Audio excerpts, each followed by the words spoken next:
तो चलिए बात करते हैं मटीरियलिज्म की। जैसे फर्स्ट स्कूल ऑफ थॉट था जो हम यहाँ पे बात करेंगे, मटीरियलिज्म और चारवाक दर्शन। अब it is termed in Sanskrit. अब Charvaka Darshan, significance of term Charvaka is applied to it is not quite clear.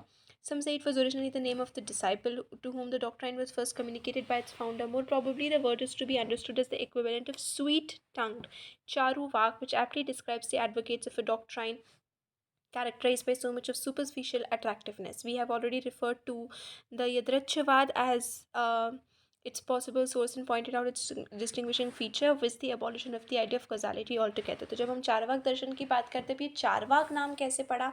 ये एक मटीरियलिज्म का स्कूल है। एंड आपने बहुत ही फेमस लाइन सुनी होगी, eat drink and be merry. तो ये eat drink and be merry is something that Charvak gave. तो अभी चारवाक नाम कहाँ से पड़ा? देखिए, चारवाक के फाउंडर जो थे वो बृहस्पति थे। तो ऐसा माना जाता था कि हो सकता है कि चारवाक ने सबसे पहले जिसको अपनी ये फिलॉसफी या डॉक्ट्राइन पढ़ाई, उसका नाम चारवाक था, इसीलिए इसका नाम चारवाक दर्शन या फिर चारवाक पड़ा।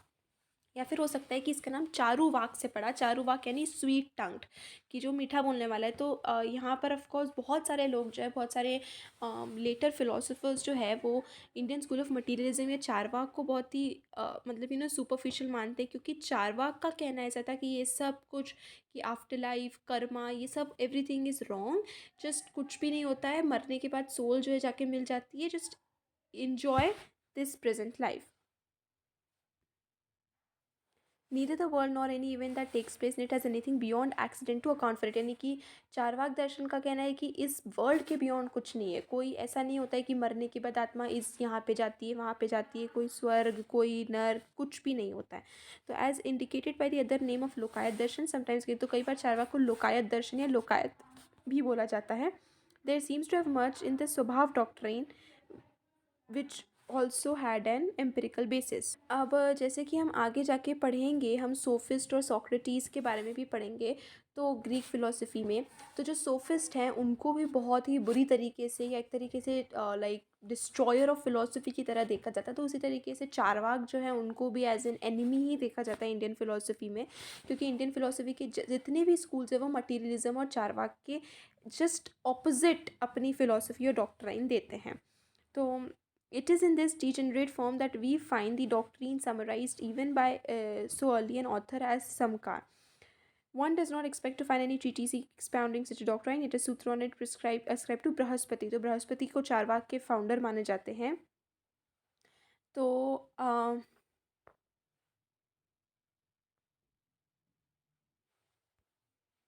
अब जो बुक या फिर जो बृहस्पति के वर्क्स है जिन्हें माना जाता है कि वो बृहस्पति के वर्क्स है, उसे समझना बहुत मुश्किल है। तो इसलिए उसको समझने का एक तरीका क्या देखा जाता है कि सिर्फ उनके जो ओपोनेंट्स है, जैसे मान लीजिए बुद्धिज़्म में, जैनिज़्म या जो बुद्धिस्ट फिलोसफर्स, जैन फिलोसफर्स हो गए, मान लीजिए पूर्व मीमांसा के जो फिलोसफर्स और फॉलोअर्स हो गए, तो उन्होंने जब चारवाक के पॉइंट्स को लेकर रिफ्यूट करा है, उसको क्रिटिसाइज़ करा है, उसको अपोज करा है, तब जाके हम कहीं ना कहीं चारवाक की बातें समझ पाते कि what he is trying to say. तो it is through the opponents और उनके रेफ्यूटेशन की हमें ज़्यादातर समझ में आता है व्हाट ही वांट्स टू से।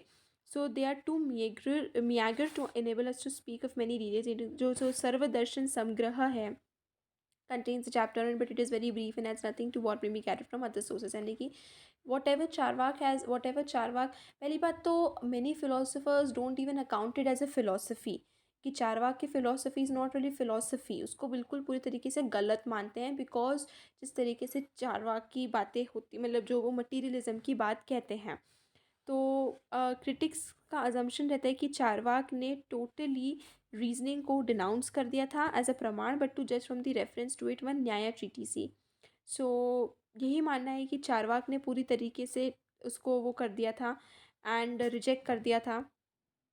ऑल्सो चारवाक जो थे वो पूरी तरीके से वेदास के, उपनिषद के बिल्कुल कम्प्लीटली अगेंस्ट थे। जो भी वेदों में बात की गई थी, चारवाक ने उसको कम्प्लीटली क्रिटिसाइज़ किया है उसके। बिल्कुल आप मान लीजिए, अब नहीं कह सकते कि पॉइंट टू पॉइंट ऑपोजिट बोला है, लेकिन Charvak was in full criticism of the Vedas. तो इस वजह से चारवाक के अगेंस्ट बहुत सारे लोग and they give it down आए। तो अब हम देखते हैं कि उसके क्या क्या डॉक्ट्राइन्स थी। तो एक बहुत इंपॉर्टेंट डॉक्ट्राइन है, सबसे इंपॉर्टेंट डॉक्ट्राइन जो चारवाक कहते हैं, वो डॉक्ट्राइन ऑफ परसेप्शन या फिर प्रत्यक्ष, कि perception he only valid means of knowledge है, कि आप जो सेंस परसेप्शन के थ्रू देख रहे हैं, जो आपके आंखों के सामने आंखों देखा है, वो ही रियलिटी है, वो ही सच है, वो ही नॉलेज है, वैलिड नॉलेज है। उसके अलावा जो भी और प्रमाण है, अनुमान है, जैसे इन्फ्रेंस कहा जाता है, वो उन्होंने रिजेक्ट करा है। जो कि कॉमन इंडियन व्यू के थ्रू इन्फ्रेंस और अनुमान एक बहुत ही इम्पॉर्टेंट सोर्स है नॉलेज का, उसको चारवाक ने कम्प्लीटली रिजेक्ट किया है। अब जो रीज़न दिया गया है कि क्यों उन्होंने इन्फ्रेंस या अनुमान को रिजेक्ट किया है, कि कोई भी सफिशिएंट वारंट या फिर सफिशिएंट हमारे पास रीजनिंग नहीं है कि हम उन इन्फ्रेंस को मान ले या फिर उसको ट्रूथ मान ले। तो उसके लिए कोई भी हमारे पास सफिशिएंट एविडेंस या सफिशिएंट वारंट नहीं है कि जो हमें इन्फ्रेंस के थ्रू पता चला है हम उसको सच मान लें। और जो बातें हमें इन्फ्रेंस से पता चलती है, ये भी ज़रूरी नहीं है कि मतलब जो हमें बातें इन्फ्रेंस से पता चली वो बेसिकली हमें सेकेंड हैंड फैक्ट से पता चली। So whatever we know through inference is not absolutely correct. और हम कोई भी कंक्लूजन को यूनिवर्सलाइज नहीं कर सकते हैं सिर्फ एक छोटे से ग्रुप का सैम्पल लेके या उसको करके हम उसको कंक्लूजन को यूनिवर्सलाइज या जनरलाइज नहीं कर सकते हैं। इसलिए इन्फ्रेंस बिल्कुल गलत है, सिर्फ हमने जो परसेप्शन से थ्रू हमने जो देखा है वो ही बिल्कुल सही है। तो चारवाक इसका रीज़न देते हैं कि क्यों हम इन्फ्रेंस के थ्रू नहीं करते हैं, इन्फ्रेंस की वैलिडिटी स्टैंड नहीं करते हैं। So the Charvaka explains is due to associations establish during observation, so that it is purely a psychological process with no implications whatsoever of logical certitude. तो इन्फ्रेंस के थ्रू हमें जो भी चीज़ें पता चलती है उसमें कोई भी लॉजिकल रीजनिंग नहीं है, कोई भी लॉजिक अटैच नहीं है, वो सिर्फ और सिर्फ एक साइकोलॉजिकल प्रोसेस है। हम एक अनुमान लगा रहे हैं और उस अनुमान के थ्रू हम लोग इन्फर कर रहे हैं कि दिस इज़ द ट्रूथ।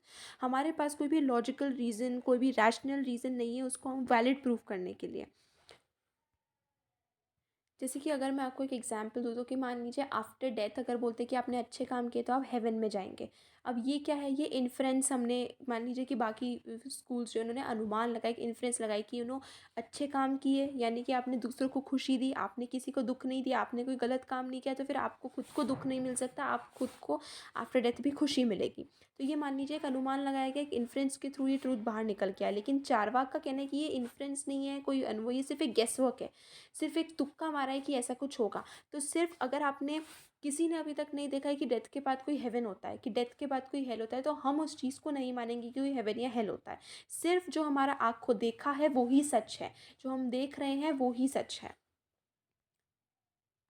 अब जब चारवाक ये कहता है कि हमें जो भी पता चलता है वो परसेप्शन के थ्रू पता चलता है, हमने जो उस वक्त देखा है वो ही सच है, तो इस वजह से चारवाक जो है वो एक सिस्टम, एक वर्ल्ड ऑर्डर के बारे में बात नहीं कर पाते, क्योंकि कोई भी एक नेसेसरी कनेक्शन अलग अलग चीज़ों के बारे में वो नहीं बना पाते हैं।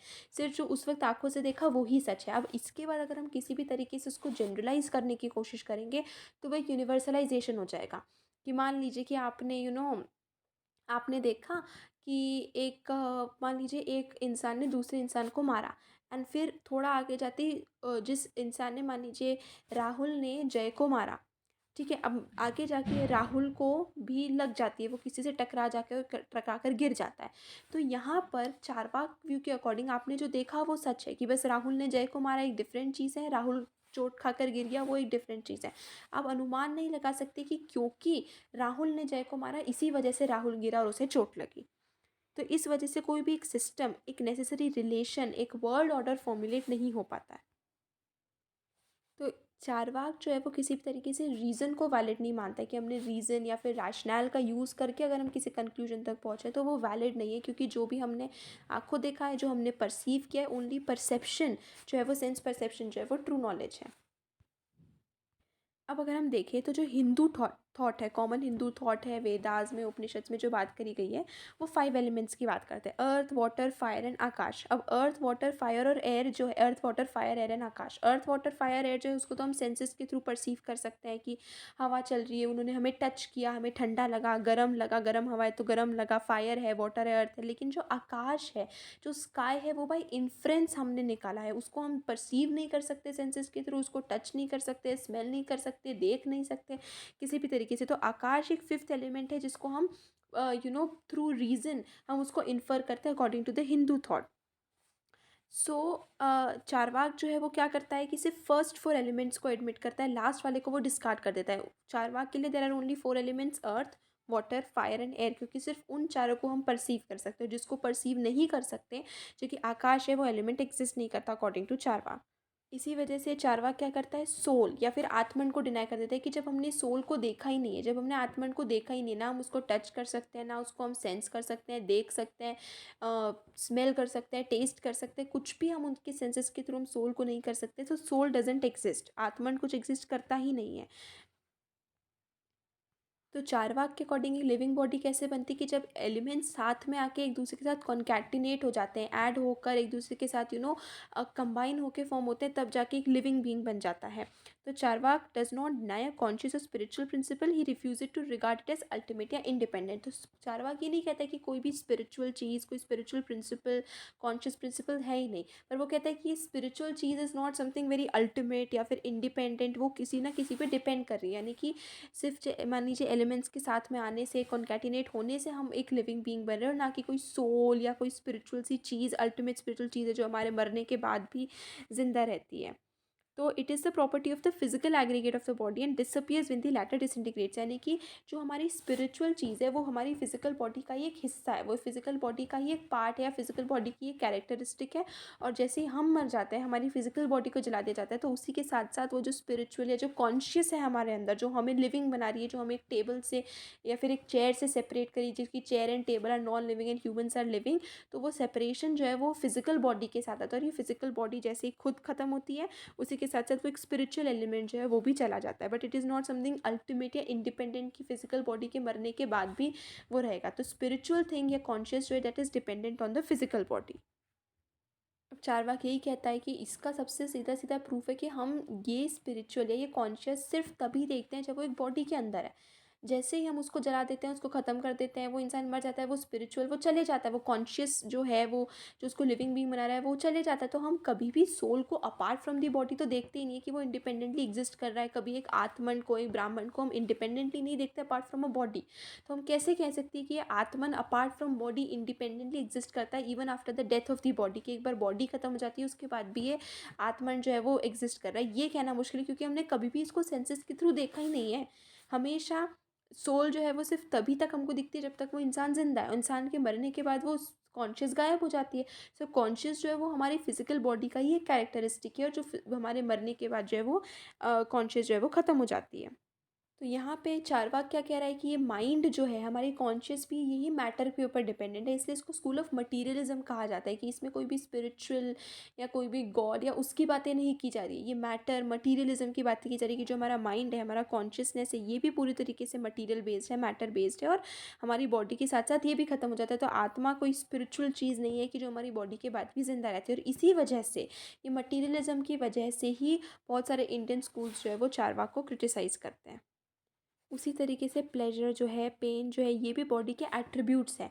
तो वो प्लेजर को भी किस तरीके से एक्सप्लेन करती है कि जब मान लीजिए हमें प्लेजर होती है, हमें खुशी होती है, तो हमारी आंखें एक्सपैंड हो जाती है, हमारे लुक्स में ग्रेशियसनेस आ जाती है, हम स्माइल करने लगते हैं, हम उछलने कूदने लगते हैं। तो ये प्लेजर है। जो पेन है, पेन भी एट्रीब्यूट ऑफ बॉडी की, हम एकदम से हमारे मान लीजिए कि हमारे आईब्रोज के ऊपर ट्विचिंग हो जाती है, हमारी आंखों से आंसू बहने लगते हैं, तो ये टीयर्स वगैरह। तो प्लेन और प्लेजर जो है, ये भी अलग अलग स्टेट्स हैं बॉडी के, एट्रीब्यूट्स है बॉडी के, अलग अलग स्टेट्स जिसमें बॉडी रहता है, कभी प्लेजर में, कभी पेन में। और इसी वजह से जो हमारे फिजिकल डिफरेंस आते हैं, उसके अलावा प्लेजर, पेन, ये कोई थ्योरी ऑफ कर्मा के कारण कोई अलग से इंडिपेंडेंट एंटिटी नहीं है। तो जब वो आत्मन को डिनाई करता है कि कोई आत्मा है ही नहीं हमारे, तो इसी वजह से चारवाक एक सेंटर में आ जाता है सभी के क्रिटिसिजम्स के, ऑब्जेक्शंस के। लेकिन सही बात है कि चारवाक की फ़िलॉसफी का रिजेक्शन बहुत मुश्किल है ढूंढना, क्योंकि चारवाक का कहना यही है कि आप सोल को बिना उसकी बॉडी के डेमोन्स्ट्रेट नहीं कर सकते, सोल को इंडिपेंडेंट ऑफ बॉडी नहीं दिखा सकते। इसका मतलब सोल आप कैसे बोल रहे हो कि वो इंडिपेंडेंटली एग्जिस्ट कर रही है। तो बहुत सारे ऑर्थोडॉक्स थिंकर्स जो थे, जो कि बहुत ज़्यादा वेदास की सुप्रीमेसी को मानते थे, उनका भी कहीं ना कहीं मानना और यही था कि जो चारवाक ने बात कही है कि हम सोल को different from the body demonstrate नहीं कर सकते, किसी भी तरीके से अभी तक ये बात नहीं दिखाई जा सकी है कि सोल जो है वो बॉडी के अलावा इंडिपेंडेंटली एग्जिस्ट करती है। तो इस वजह से कहीं ना कहीं ऑर्थोडॉक्स थिंकर्स भी चारवाक की इस बात का कि सोल जो है वो बॉडी के साथ पेरिश हो जाती है, सोल जैसी कोई चीज़ है ही नहीं, हमारी कॉन्शियस जो है वो सिर्फ हमारी फिजिकल बॉडी के साथ अटैच्ड है, उससे इनसेपरेबल है, और सिर्फ जब तक बॉडी है तब तक ही हमारी कॉन्शियस रहती है। So it does not for in a swoon or in dreamless sleep the body is seen without it. और अगर हम दूसरे तरीके से भी देखें, so the body may only serve as an auxiliary or condition for consciousness to manifest itself. तो उपकरण की जैसे, यानी कि बॉडी जो है उसको कॉन्शियसनेस की ज़रूरत पड़ती ही है अपने आप को मैनिफेस्ट करने के लिए, अपने आप को एज कॉन्शियस दिखाने के लिए। बिना बॉडी के वो कॉन्शियस एग्जिस्ट नहीं कर सकती। अब इसको कहीं ना कहीं चारवाक की इस बात को रिजेक्ट करने की भी कोशिश की गई है, ये बताकर कि एक तरीके से जो थॉट्स होते हैं, जो इमोशंस होते हैं एक इंसान के, वो दूसरे डिफरेंट होते हैं। मान लीजिए कि यहाँ पर एग्जांपल दिया हुआ है कि एक टूथ एक है। अब एक इंसान को अगर अपने उसके दांत में दर्द हो रहा है तो उसकी नॉलेज और उसका एक्सपीरियंस उस टूथ एक का डिफरेंट होगा that's compare to the dentist. इसका मतलब ये है कि बॉडी के अलावा भी एक इंडिपेंडेंट प्रिंसिपल है जो अलग है, जो हर इंसान में इंडिपेंडेंटली अलग से एग्जिस्ट करती है। क्योंकि अगर वो मान लो कि हमारी कॉन्शियस अगर बॉडी के साथ ही होती, तो जैसा नॉलेज या जैसा एक्सपीरियंस जिसको दांत में दर्द उसको होता वैसा कि वैसा डेंटिस्ट को होता, लेकिन ऐसा नहीं है। तो कहीं ना कहीं पर, और इनफैक्ट हर उसमें भी मान लीजिए कि अगर टूथ एक है तो टूथ एक में भी अलग अलग एक्सपीरियंस होते हैं हर इंसान के। तो कहीं ना कहीं एक इंडिपेंडेंट प्रिंसिपल है बॉडी से अलग जाकर। तो डॉक्ट्राइन जो है, मतलब चारवाक की जितनी भी डॉक्ट्राइन, वो सारे ही सुपर नेचुरल या ट्रांसेंडेंटल मतलब एक बहुत ही हायर लेवल के, जैसे गॉड हो गया, तो गॉड इज़ समवन जो कि ह्यूमन से बहुत हायर लेवल पे है। तो चारवाक की जो फिलॉसफी और डॉक्ट्राइन है वो सभी सुपर नेचुरल ट्रांसेंडेंटल बीइंग को पूरी तरीके से डिसमिस कर देती हैं। And with it also believe in everything that constitutes the subject matter of religion और फिलोसफी। तो इंडियन फिलोसफी में, रिलीजन में, यानी कि बाकी स्कूल्स ऑफ इंडियन फिलोसफी जो है, मान लीजिए बुद्धिज़्म, जैनिज़्म वगैरह में जिस भी इनमें बात की गई है उन सभी को डिसमिस कर देता है। रिलीजन को पूरी तरीके से चारवाक की जो मटीरियलिज्म वाली फिलोसफी है वो डिस्कस कर देता है। तो ना ये भगवान को मानता है जो, और ना ऐसे कोई गॉड को मानता है जो पूरे यूनिवर्स को कंट्रोल करती है, मैन को गाइड करती है। ना वो मानते हैं कि डेथ के बाद कोई लाइफ होती है, और कोई राइट कंडक्ट भी नहीं है, कोई राइट कंडक्ट वगैरह कुछ भी नहीं होता है चारवाक के according. It does draws away man's mind altogether from the thought of a higher life and fixes it upon the world of sense, की जो हम हमारे सेंसेस के थ्रू परसीव कर रहे हैं, जो हमारे सेंसेस को ग्रेटिफाई कर रही है, वो ही अच्छी चीज़ है, बस वो ही करेक्ट है। तो ये सभी तरीके से डीप रियलिटी, कॉन्शियसनेस सबको हटा देती है। तो अकॉर्डिंगली जो आइडियल है इस such expression is admissible at all in this case is one of hedonism. Hedonism का मतलब कि एकदम प्योर सिंपल सिर्फ हैप्पीनेस। तो जब हम बात करते हैं हीडोनिज्म की, तो हीडोनिज्म का मतलब होता है कि सिर्फ हैप्पीनेस होना, सेंसेस का ग्रेटिफिकेशन हो, कि हमें प्योर हैप्पीनेस चाहिए और इमीडिएट हैप्पीनेस चाहिए, जैसा हमें दिख रहा है वैसे ही हमें हैप्पीनेस चाहिए। Collective happiness, if it is ever thought of, is regarded as expressible in terms of individual happiness and there is no perception of a general good। तो चारवाक का डाउट कोई भी एक जनरल गुड नहीं है, कुछ ऐसा नहीं है जो सभी के लिए अच्छा है, ये सब कुछ भी नहीं है ऐसा। और कलेक्टिव हैप्पीनेस है वो भी इंडिविजुअल हैप्पीनेस पे डिपेंड करती है, यानी कि इंडिविजुअल अगर खुश है तो मतलब कलेक्टिव भी खुश है, यानी कि कोई भी एक तरीके से म्यूचुअल हारमोनी, म्यूचुअल हैप्पीनेस नहीं है कि हम अपने आप को भी सैक्रिफाइस करें, अपनी विशेष को सैक्रिफाइस करें। अगर मान लीजिए दूसरे की प्लेट में मतलब मान लीजिए कि दूसरे की पास आइसक्रीम है, अगर हमें खाने की इच्छा है तो हम उसको आइसक्रीम को ले लें, हम ये ना देखें कि वो दूसरे की आइसक्रीम है या नहीं है। तो जो 4 पुरुषार्थास की बात की गई है, ह्यूमन वैल्यूज, अर्थ, धर्म, काम, मोक्ष, चारवाक जो है वो धर्म और मोक्ष को रिजेक्ट कर देते हैं। वो सिर्फ अर्थ और काम की बात करते हैं। अर्थ यानी वेल्थ, और वेल्थ के थ्रू जनरेट होने वाली मटीरियल प्लेजर्स, और काम यानी कि सेक्शुअल प्लेजर्स, हंगर, सेंसेस का ग्रेटिफिकेशन, इमीडिएट, ये सारी प्लेजर्स। तो चारवाक का कहना है कि ये धर्म और मोक्ष जो है, ये 2 पुरुषार्थास, दे आर नथिंग, वो कोई सिग्निफिकेंस नहीं होल्ड करते हैं, सिर्फ और सिर्फ सिग्निफिकेंस होल्ड करते हैं 2 पुरुषार्थास जो है अर्थ, material products, wealth, luxury, and calm, pleasures, sexual pleasures, hunger, everything like that. So whatever virtues are cultivated are either based upon convention or the result of worldly prudence. So useful is only good with the doctrines knows of. Pain is recognized an inevitable feature of existence. तो चारवाक का कहना है कि pen हमारे कर्मों के कारण, ऐसे कुछ की वजह से नहीं होता है। पेन जो है वो होना ही होना है, उसका एग्जिस्टेंस इज नेसेसरी। प्लेजर के साथ साथ पेन होना ही है, एक इनएविटेबल फीचर है पेन, और इसका कोई रीज़न नहीं होता है। कोई ऐसा नहीं है कि हमने कोई बुरा काम किया इस वजह से हमें पेन हुआ, और इस वजह से कि मतलब पेन के डर से हम कोई भी काम ऐसा ना करें जो हमें प्लेजर ना देता हो। मान लीजिए कई बार होता है कि हमें बहुत सारी चीज़ें ऐसी होती हैं कि हम नहीं करते हैं बिकॉज हमें उससे रिलेटेड पेन का हमें वो रहता है, लेकिन if it is giving you pleasure right now then उसका कोई बैड कर्म कुछ नहीं होगा according to Charvak. The Charvak is so impatient of obtaining pleasure that he does not even try to secure freedom from pain, क्योंकि चारवाक का मानना है कि पेन के डर से प्लेजर ना लेना इज़ रॉन्ग, बस आपको प्लेजर लेना है चाहे कुछ भी हो जाए। Your first main aim only principle is pleasure, to seek pleasure. तो वो ईविल के साथ कॉम्प्रोमाइज़ करते हैं इंस्टेड ऑफ ओवरकमिंग इट। तो वो कहते हैं कि pain is inevitable, pain evil होना ही होना है, you can not deny it, you can not do anything, you have to coexist with it, वो चीज़ होना ही है। Every man must make the best of a bad bargain and enjoy himself as long as he live. तो repudiation of the traditional teaching and all the moral and spiritual discipline for which it stands as a necessary corollary to this crude utilitarianism whose motto is sufficient and to the day is the good thereof। तो चारवाक के according जब तक कोई इंसान जिंदा है उसे सिर्फ प्लेजर लेना है, उसे सिर्फ खुशी लेना है, कुछ भी नहीं। तो one may think of a school of thought without the ideal of moksha but not without that of dharma also.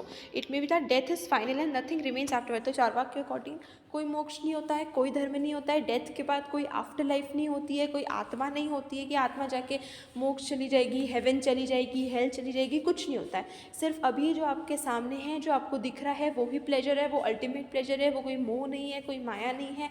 आप जो प्लेजर ले सकते हो, जो आपको प्लेजर दे, बस उसे ले लो, उस प्लेजर को लेके ख़त्म करो। It is difficult to believe that there could ever have existed such a school of thought, even if we explain its extreme views as due to reaction against the free speculations and the austere asceticism that were widely current in ancient India. The system we must admit should once have inducted less objectionable principles। तो चाहे कितना भी चारवाक ने जो increasing asceticism के according कि Buddhism में, Jainism में, इनमें बहुत ज़्यादा इंक्रीजिंग एसेटिज्म की बात की गई थी कि लीव एवरीथिंग, पूरी वर्ल्ड इज़ मोह माया, leave all the worldly pleasures, and all of that stuff. तो चाहे कितना भी उसको ऑब्जेक्ट करने की कोशिश की हो, but what Charvaka has said वो something to the very extremes of it.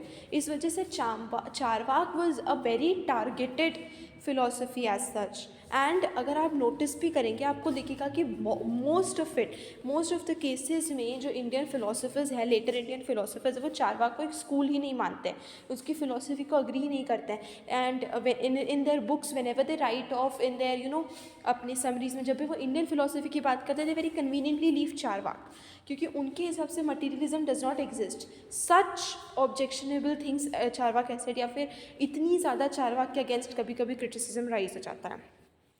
The form in which it is now presented has an air of unreality about it.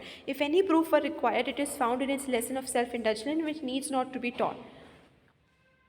It is also somewhat suspicious that the Charvak doctrine should consist so much in denying what is accepted by the other schools and so little in contributing new ideas. तो basically हम ये भी कह सकते हैं